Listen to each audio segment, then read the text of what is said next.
Sebuah provinsi di utara Sulawesi dengan ragam karakteristik kawasan konservasi perairan seperti Teluk Gorontalo yang berdampingan dengan pusat kota. Di teluk tersebut terdapat 3 wilayah konservasi, yaitu perairan Olele dan Botubarani, perairan Biluhu Timur, serta perairan Leato Selatan. Berdasarkan keputusan Menteri Kelautan dan Perikanan nomor 127 tahun 2023, luas kawasan konservasi perairan mencapai 76.580,48 hektar yang terbagi dalam beberapa zona. Episode kali ini Journey akan mengunjungi 2 wilayah di antaranya, yang dimulai dari Biluhu Timur. Berkeliling Biluhu Timur bersama kepala desa, saya pun melihat beberapa warga yang sedang beraktivitas. Info Pak Kades, desa ini memang memiliki beragam perkebunan seperti cabai, jagung, dan cengkeh yang biasa ditanam di bukit. Cengkeh ini menjadi salah satu komoditas atau potensi yang cukup melimpah. Apa perbedaan dari cengkeh di sini dengan tempat lainnya nih Pak? Ya, kalau cengkeh di sini memang dinilai oleh pengepul bahwa cengkeh di sini ini yang bagus itu dekat dari laut. Itu aromanya harum, terus kualitasnya besar-besar. Biasanya kalau kualitas yang tidak bagus itu cepat lepas begini deh. Ya, itu cepat lepas. Ini kan masih banyak nih ya, yang ada buahnya ya? Ya, yang ada buahnya. Terus ini kualitas bagus. Ya, kualitas bagus. Panen cengkeh hanya 1 kali dalam setahun. Nah, saat panen, cengkeh akan dijemur hingga berwarna coklat kehitam-hitaman.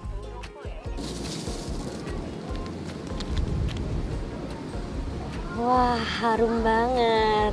Jadi ini cengkeh baru 1 hari dijemur, masih terlihat fresh sekali. Nanti cengkeh ini akan dijemur selama 3-4 hari jika matahari terik.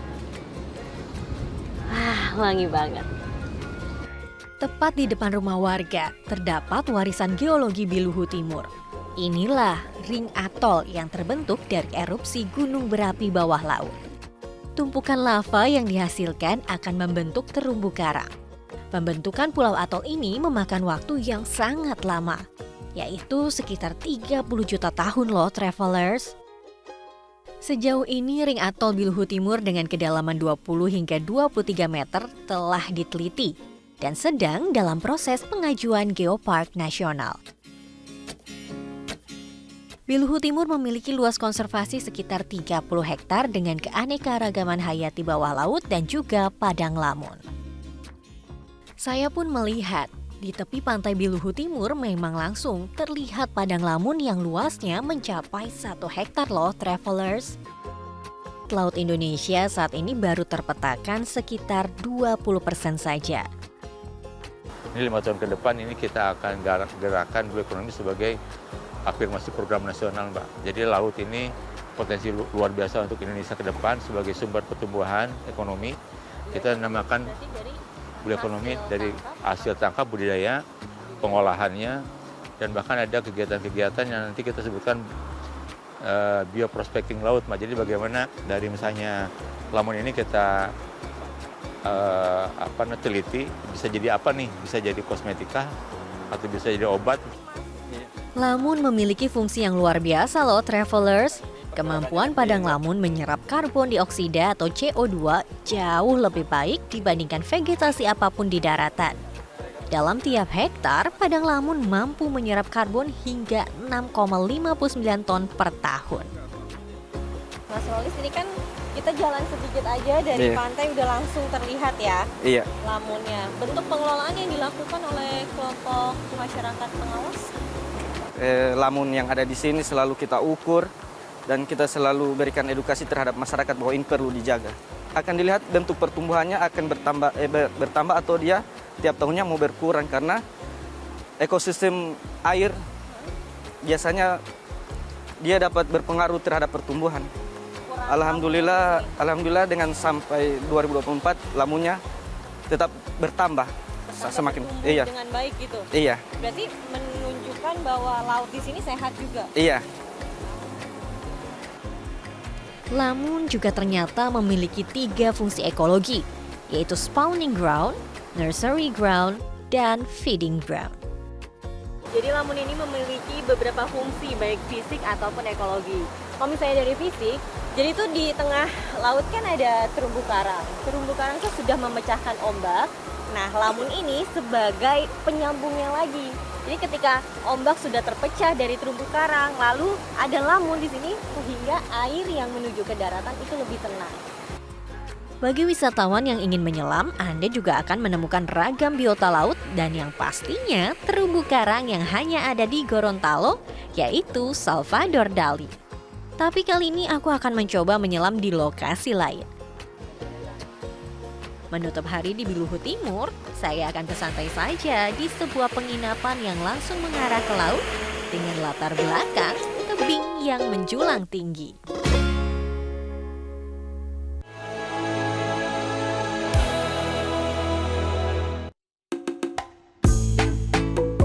Sulawesi Tenggara menyimpan pulau-pulau dengan ragam pesona alam dan wisatanya. Mulai dari Wakatobi, Buton, Muna, dan masih banyak lainnya. Nah, kali ini tim Journey akan coba menginjakan kaki ke Pulau Wawonii di Kabupaten Konawe, Kepulauan. Perjalanan dimulai dari ibu kota Sulawesi Tenggara, Kendari. Penyeberangan akan saya lakukan menggunakan kapal feri dari Pelabuhan Feri Kendari Wawonii menuju Pelabuhan Feri Langara. Perjalanan kami mulai dari Kendari menuju Konawe Kepulauan atau Pulau Wawonii. Nah, naik kapal feri ini perjalanan sekitar 3 jam. Seperti apa ya? Apakah gelombang atau landai atau santai?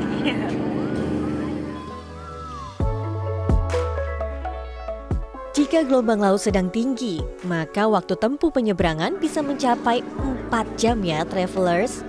Jadwal penyeberangan kapal feri ini terbilang terbatas. Dalam satu hari terdapat 1 jadwal penyeberangan ataupun 2 jadwal penyeberangan saja. Hal tersebut dikarenakan hanya ada 1 kapal feri menuju Pulau Wawonii. Transportasi lainnya, travelers bisa menggunakan kapal kayu ataupun menyewa speedboat. Selang 3 jam penyeberangan menggunakan kapal feri dengan cuaca yang baik, tibalah kami di Pulau Wawonii, Kabupaten Konawe, Kepulauan. Sebuah pulau yang berada di Laut Banda dengan luas sekitar 867 km persegi. Wawonii, dalam bahasa lokalnya, Wawo artinya atas atau tempat yang tinggi, sedangkan Nii artinya kelapa. Jadi jangan heran ya jika travelers akan menemukan banyak pohon kelapa di sini. Sesampainya kami pun menuju Kecamatan Wawonii Barat. Terdapat ragam potensi wisata dalam satu arah perjalanan di Jalan Lingkar. Mulai dari Batu Belah, Pantai Kelapa Kuning, dan Pantai Kampa. Titik pertama yang dapat dijumpai yaitu Batu Belah Tanjung Batu. Batu Belah ini melewati gua yang di atasnya merupakan jalan utama. Waktu terbaik untuk travelers kunjungi yaitu siang hari saat air laut sedang pasang dan ada cahaya matahari. Batu Belah ini merupakan cekungan di antara batu karang dengan panjang sekitar 20 meter dan variasi kedalaman dari 2 hingga 4 meter. Birunya air terlihat begitu jernih, memanggil wisatawan yang ingin melakukan free dive dalam ketenangan yang alami. Tak jauh dari Batu Belah, terdapat sebuah pantai dengan keunikannya. Sekitar 125 pohon kelapa kuning berjajar di tepi pantai sepanjang 200 meter. Ketinggian pohon ini hanya sekitar 50 cm hingga 1 meter saja loh travelers. Karena hal itulah pantai ini disebut Pantai Kelapa Kuning. Sedangkan ini ialah Pantai Kampa, pantai primadona Pulau Wawonii. Terletak di bibir pulau, garis pantai pasir putih berpadu dengan deburan ombak menjadi keindahan alam yang memesona, memanggil wisatawan untuk datang. Pantai ini memiliki luas sekitar 8 hektar loh travelers. Suasana senja yang eksotis, hembusan angin melambaikan jajaran pohon kelapa, ombak yang menghampiri tebing kars menjadi sebuah sensasi yang begitu syahdu untuk menyegarkan raga.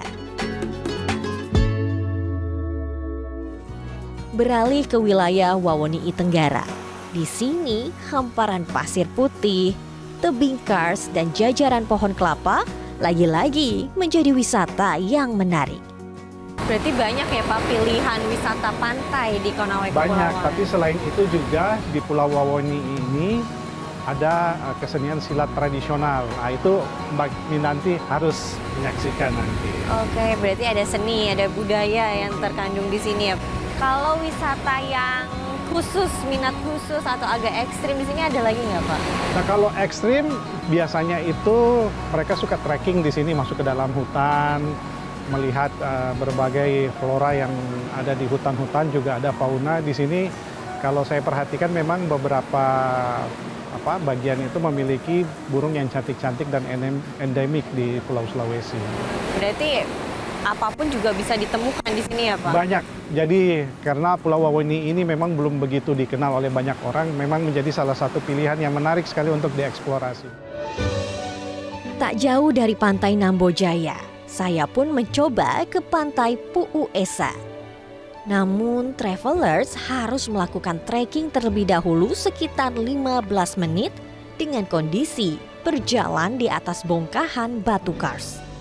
Jadi, kenakan baju dan alas kaki yang sesuai ya travelers jika mau ke lokasi ini.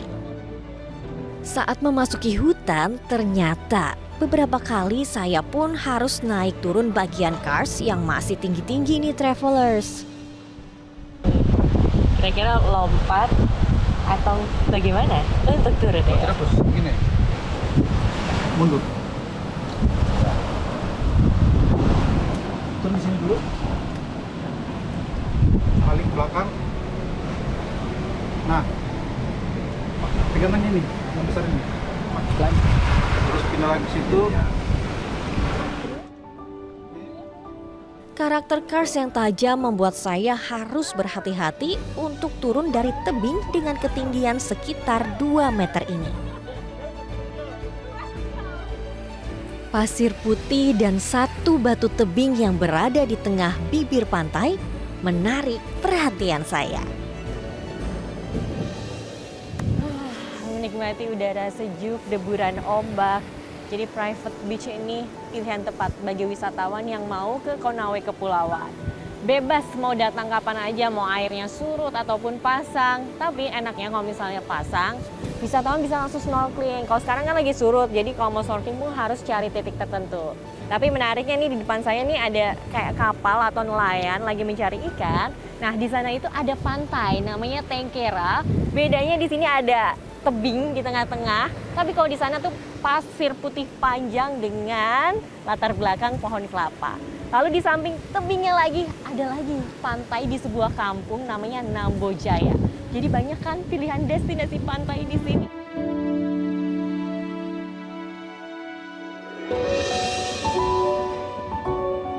Jajaran tebing yang berada di bibir pantai serasa memagari ombak dan gelombang air laut yang mengarah ke pasir putih.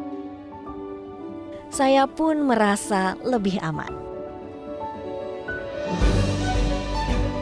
Berbaring beralaskan pasir putih, menikmati liukan ombak yang terpecahkan tebing, memberikan suasana dengan nilai yang mahal. Di tepi pantai terdapat pecahan-pecahan batu kars yang berdiri kokoh. Saya pun senang sekali berjalan-jalan di pinggir pantai sambil melihat deburan ombak. Untuk menikmati keasrian Pu'u Esa, diingatkan kembali nih bagi travelers untuk tidak meninggalkan sampah ya.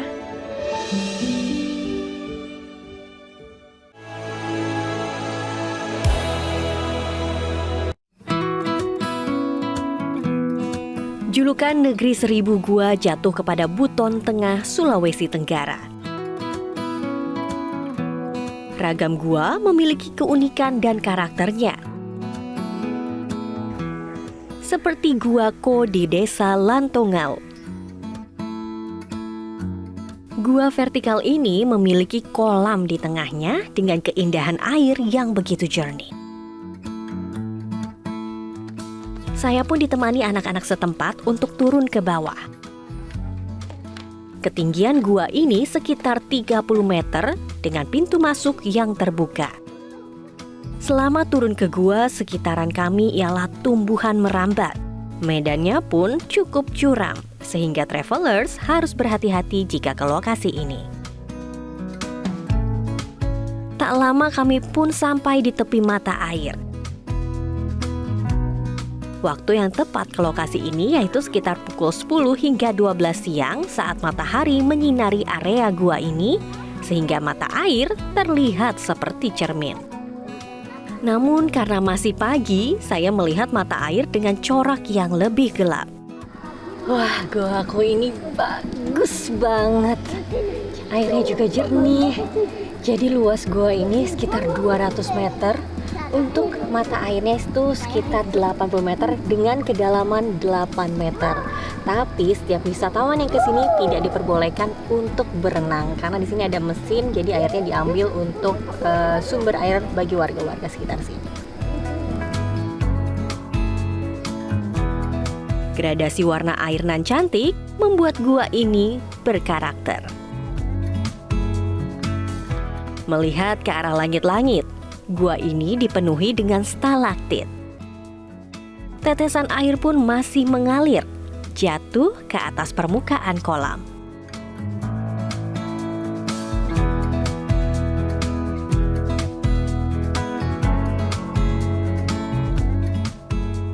Buton Tengah juga memiliki hamparan pasir putih timbul di tengah-tengah birunya air laut.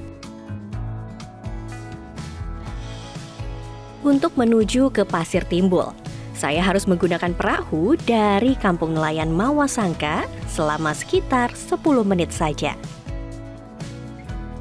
Inilah Pasir Timbul Bone Labunta, Desa Tanai Landu, Kecamatan Mawasangka, Buton Tengah. Pasir Timbul ini mulai dikenal masyarakat luas pada 2021 silam saat meraih juara 3 dalam ajang Anugerah Pesona Indonesia.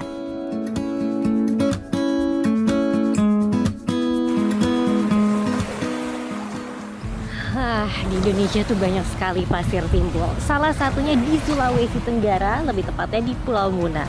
Di sini pasir timbulnya itu memiliki panjang sekitar 100 meter.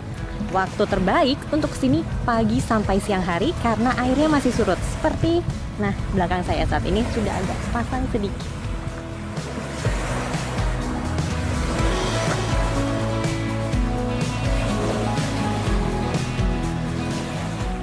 Dari Pasir Timbul, saya dapat bergerak bebas, menikmati suasana, hingga mendengarkan suara desir ombak. Metro TV. Jelajahi cara baru mendapatkan informasi. Download Metro TV Extend sekarang.